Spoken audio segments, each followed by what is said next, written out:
I'm more than pleased that you like my work. I have to admit that it looked pretty damn good from where I was sitting. Sean Connery walked away from James Bond forever after a secret battle that nearly destroyed him. Movie bosses treated him poorly. Paparazzi stalked him relentlessly. And, in frustration, he even donated his entire paycheck just to escape. Even when they begged him back with $5.5 million, he refused. Now, the truth behind his departure is finally clear. Born Thomas Sean Connery on August 25, 1930, in Edinburgh, Scotland, he grew up in a tough working-class neighborhood. His father was a factory worker, and his mother was a laundress. Money was tight, and by age 7, Connery was already delivering milk to help his family. After leaving school at 13, he worked various jobs, polishing coffins, delivering coal, and even modeling nude for art students. At 16, he joined the Royal Navy, but was discharged after 3 years due to severe stomach ulcers. Connery returned home, taking odd jobs until he found a new passion: bodybuilding. His towering 6 feet 2 inches frame earned him recognition, and in 1953, he competed in the Mr. Universe competition. Sean Connery's acting career began unexpectedly when he overheard talk of auditions for South Pacific while attending a bodybuilding contest in London. Despite no experience, he landed a small role, which quickly grew due to his charm. With advice from actor Robert Henderson, Connery took speech lessons to refine his Scottish accent. Connery's tough persona was solidified off-screen when he fended off 6 gang members in Edinburgh. His acting career grew with roles in No Road Back, 1957, and Another Time, Another Place, 1958, where a real-life confrontation with mobster Johnny Stompanato highlighted his real-life action hero qualities. Though his early roles didn't make him a star, Connery's performance in the BBC's Requiem for a Heavyweight, 1957, impressed critics, marking a turning point in his career. His performance caught the attention of future friend and co-star Michael Caine, and was a turning point in his career. His real breakthrough came when he was cast as James Bond in Dr. Number, 1962. Ian Fleming, the Bond creator, hated Connery's rough, unpolished look, calling him an overgrown stuntman. But producers Albert Broccoli and Harry Saltzman saw something special: Connery's unique blend of danger, charm, and natural charisma.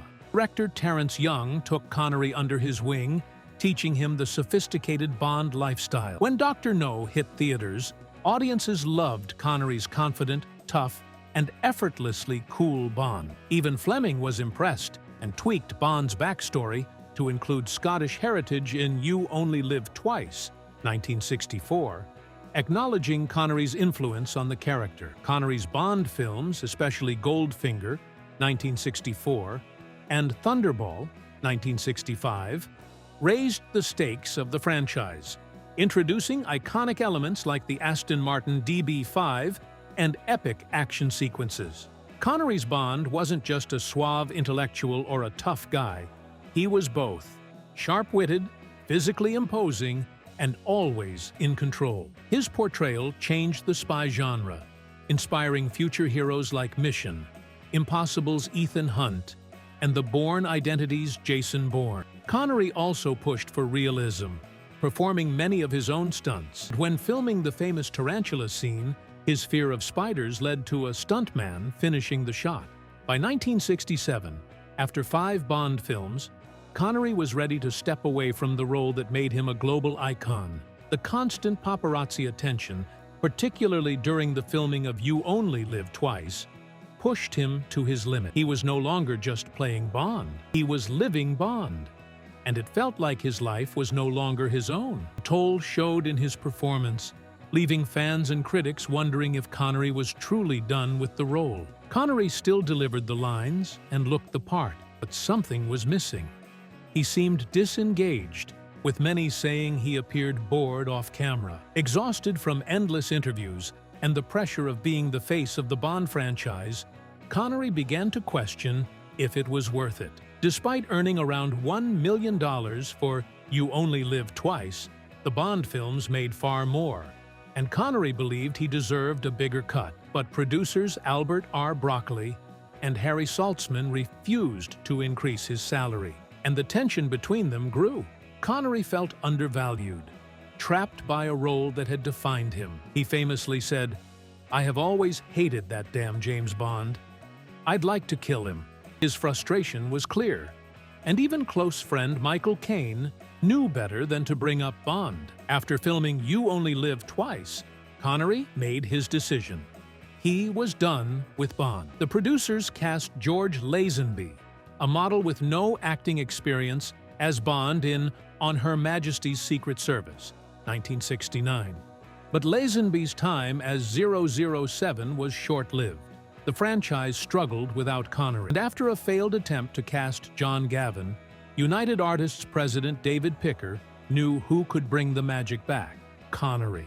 Connery, still frustrated and unwilling to deal with Saltzman and Broccoli, agreed to return for a record-breaking $1.25 million for Diamonds Are Forever, 1971, more than the entire budget of Dr. Number. He also secured 12.5% of the film's gross revenue, earning an additional $14 million. Connery was promised he wouldn't have to deal with the producers directly. However, despite the massive paycheck, Connery's return felt off. He was older, slower, and the energy was missing from his performance. Audiences and critics noticed. But Connery didn't keep the money. Instead, he used his Diamonds Are Forever salary to establish the Scottish International Education Trust in 1971. He wanted to provide educational opportunities for talented Scots who couldn't afford higher education. Connery's frustration with Bond remained. He refused a $5.5 million offer to return for Live and Let Die, 1973, though he approved of Roger Moore taking over. He wasn't a fan of the franchise's shift to a lighter, more comedic tone. The story behind Never Say Never Again, 1983, goes back decades. In the late 50s, Kevin McClory, working with Ian Fleming and screenwriter Jack Whittingham, created a Bond film that never happened. Fleming later adapted their screenplay into Thunderball without crediting them, sparking a legal battle. McClory won the rights to produce films based on Thunderball, eventually leading to the creation of Never Say Never Again. Despite Fleming retaining the rights to the Thunderball novel, McClory teamed up with Eon Productions to co-produce Thunderball in 1965. However, he was legally blocked from making another Bond film for 10 years. As soon as the restriction ended, McClory began planning his own Bond movie, which eventually led to Never Say Never Again in 1983, a remake of Thunderball. Never Say Never Again was difficult to produce, with McClory having to avoid key Bond elements due to Eon's control. Despite legal battles, McClory's claims were rejected, and the dispute ended in 2013 when his heirs sold the rights to Eon. The film's surprise was Sean Connery's return as Bond after swearing off the role. At 52, he portrayed a more serious Bond, and the film grossed over $160 million. Though the production faced issues, including budget problems and reshoots, it was still successful. After Bond, Connery earned an Oscar for The Untouchables in 1987, with his improvised line, "You bring a knife to a gunfight," becoming iconic. In 1989, Connery joined Indiana Jones and the Last Crusade as Henry Jones Sr., the perfect fit as Indiana's strict but lovable father. His chemistry with Harrison Ford made the father-son dynamic one of the movie's highlights.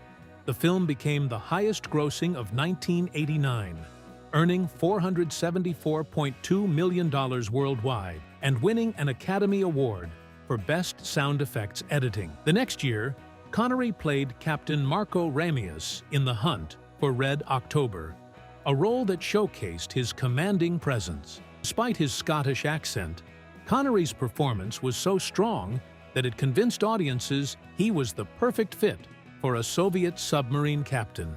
His casting nearly didn't happen, but it became one of his most memorable roles. Sean Connery's career was full of twists and surprises. Originally, Klaus Maria Brandauer was cast for The Hunt for Red October.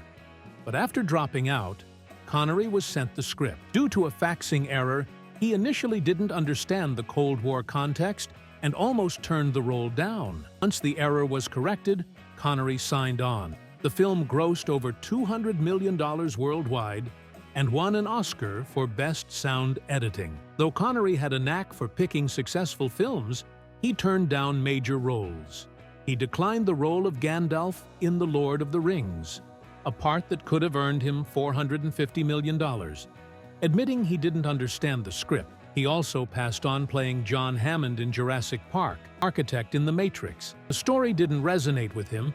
He wouldn't take the role, no matter the paycheck. By the 2000s, Connery grew disillusioned with Hollywood. His final live-action film, The League of Extraordinary Gentlemen, 2003, was a mess. He clashed with the director and tried to salvage the film in editing, but it was overshadowed by Pirates of the Caribbean. The experience left him frustrated, and in 2006, he announced his retirement.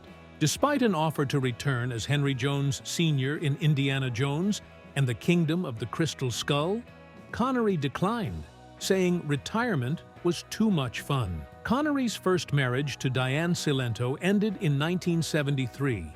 He later married Micheline Roquebrune in 1975, living quietly in the Bahamas. Knighted in 2000, he was named Sexiest Man Alive at 59 and Sexiest Man of the Century at 69. Connery passed away at 90 in 2020.